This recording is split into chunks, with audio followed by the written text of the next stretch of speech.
If there's somebody watching us right now, I am lost right now. I don't have what it takes. What can you add to that person sitting right here watching us? Anybody listening to me and you're feeling like life is over, you're depressed, you are dysfunctional, there is no hope, you are destitute, I want to direct you to a few areas where you can start listening to messages. The human spirit is very resilient. Until the mind can believe it, the body can never achieve it. So the first thing you want to start feeding is not your physical body, it's your mind first. Because your mind has to see it before it comes to fruition.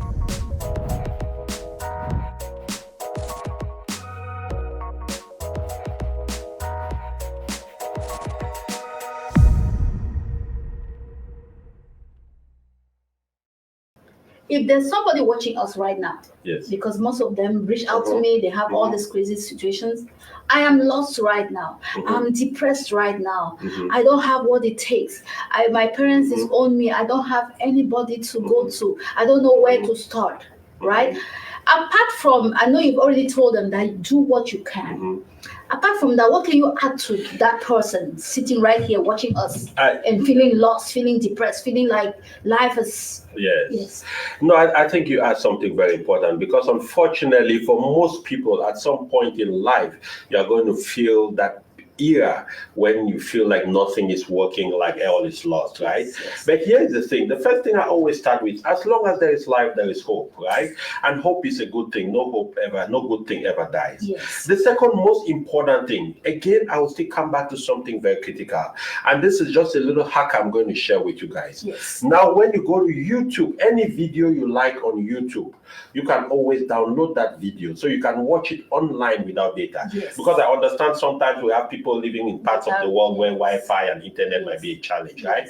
The most important thing, because in my own life, I've faced major challenges. About a decade ago, I finished from the University of California at Berkeley. Life was good. I had a home, rental property. I was living in Minnesota with my wife, 3 children. I moved back to Africa to do business. Business didn't work in 3 years. I was totally bankrupt. I came back to America, I had $900 in my pocket. They held me at the airport because I overstayed my green card. I had to pay a penalty of $800. I got home with $100. I foreclosed on 2 homes. I filed for bankruptcy, paid over $100,000 to bankruptcy court. I was beaten. I was completely devastated. I was ashamed. I felt little. I felt like I'd failed. But you know what started saving me at that point? The first thing, I started feeding my mind with the right kind of information. And that's what I want to encourage anybody listening to me here.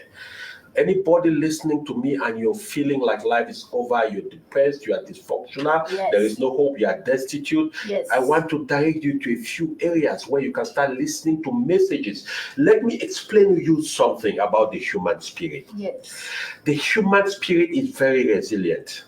Until the mind can believe it, the body can never achieve it. I want us to understand that. So the first thing you want to start feeding is not your physical body, it's your mind first. Because your mind has to see it before it comes to fruition. There are a lot of different resources, like on YouTube. You listen, there are a lot of great speakers, myself included. Listen to some of my videos. There are people like Les Brown, right? There are people like Dr. Charles Apoki, a guy, a 63-year-old guy out of Nigeria. He lives in Nigeria locally. He's the wisest man I've ever listened to, right? There are people like Eric Thomas. There are people like very powerful people like Jim Rohn. Those are the people when I was low in my life, when I was at that point when I felt like, God, nothing is working. Am I really who I thought I was? You are a failure, Gustav. You are a bomb. You've disappointed your family. You've disappointed your good friends. You've disappointed everybody. You can't even live up to what you thought you were. That's where I started. That's why I started looking for solutions, and I stumbled on this information and these people who started speaking to my spirit every day, who started telling me, Gustav, that's just a temporary bump in the road.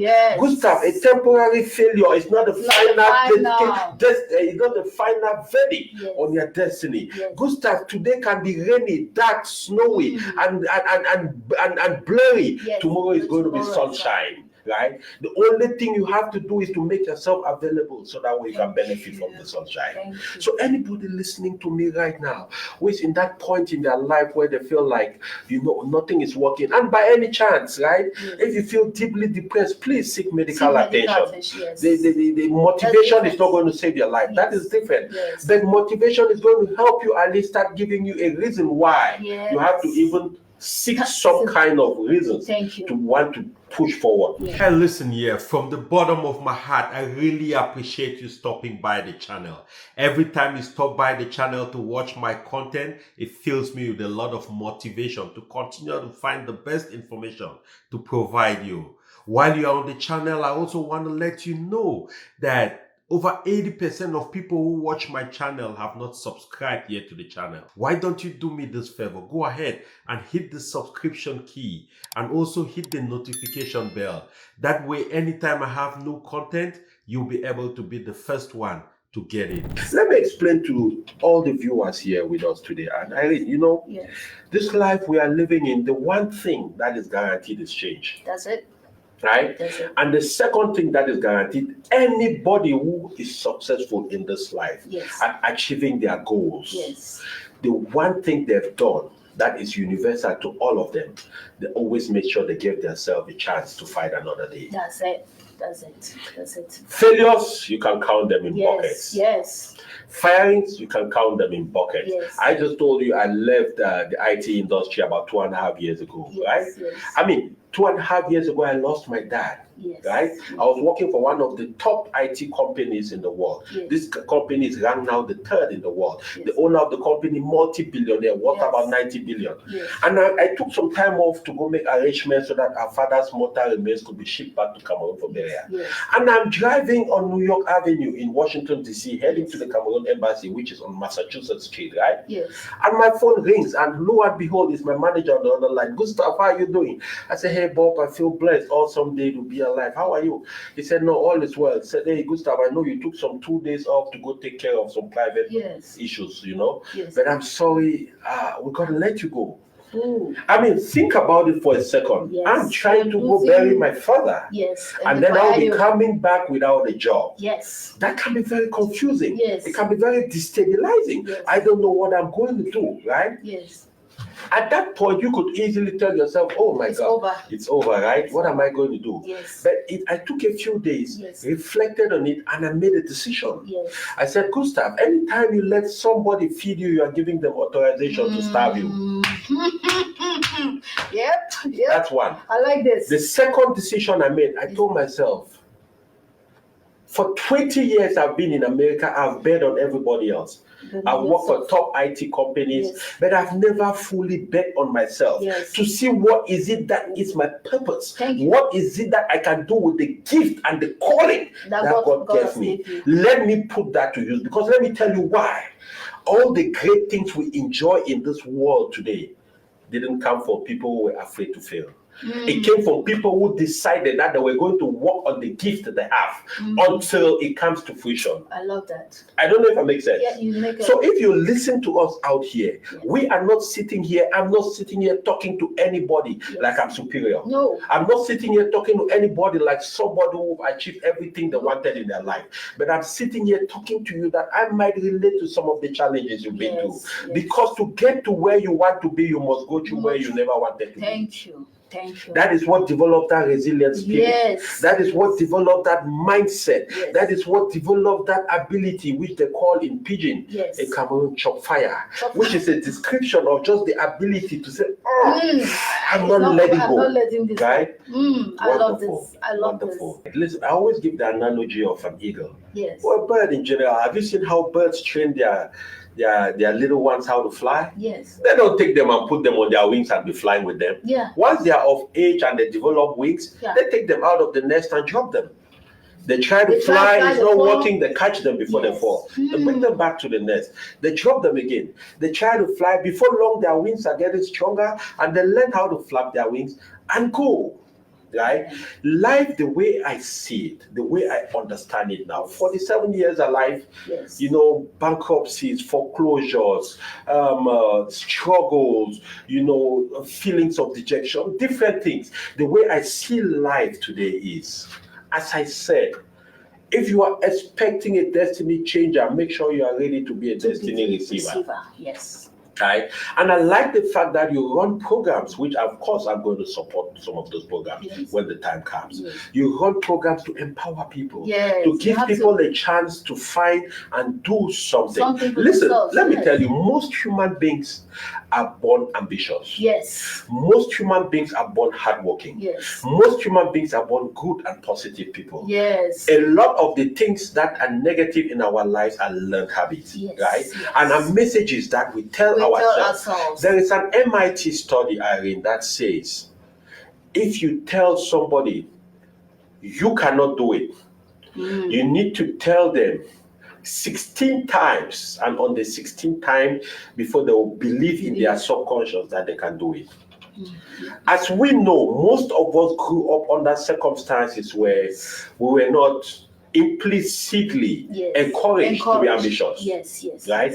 We're not implicitly encouraged to be assertive, to work on what you have, you feel like. But most importantly, we also have to be realistic about the circumstance we all came from, right? There were not too many opportunities of dreams of doing this or doing that, right?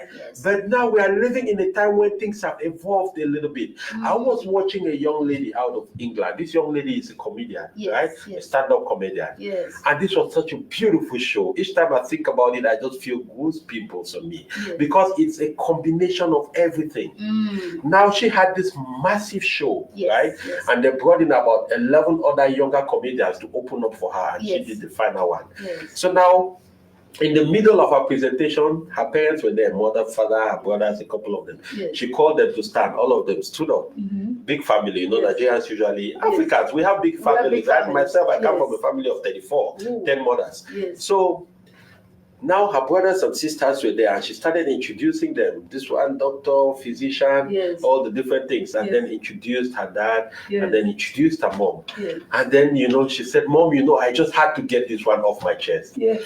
I remember, guys, when I told my mother after coming to England 6 years in England, I told my mother I was a comedian, and she said, "What?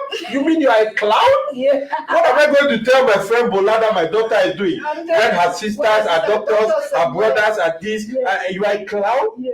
And she said, "Mom, you know, today we have 25,000 people to watch your daughter the clown." Oh my goodness. Her mother burst into tears. Awesome. Now, right, I understand. I'm not here being thinking that life is real. Sometimes our circumstances in different parts of the world or at that stage in our lives, right, might warrant us to do certain things.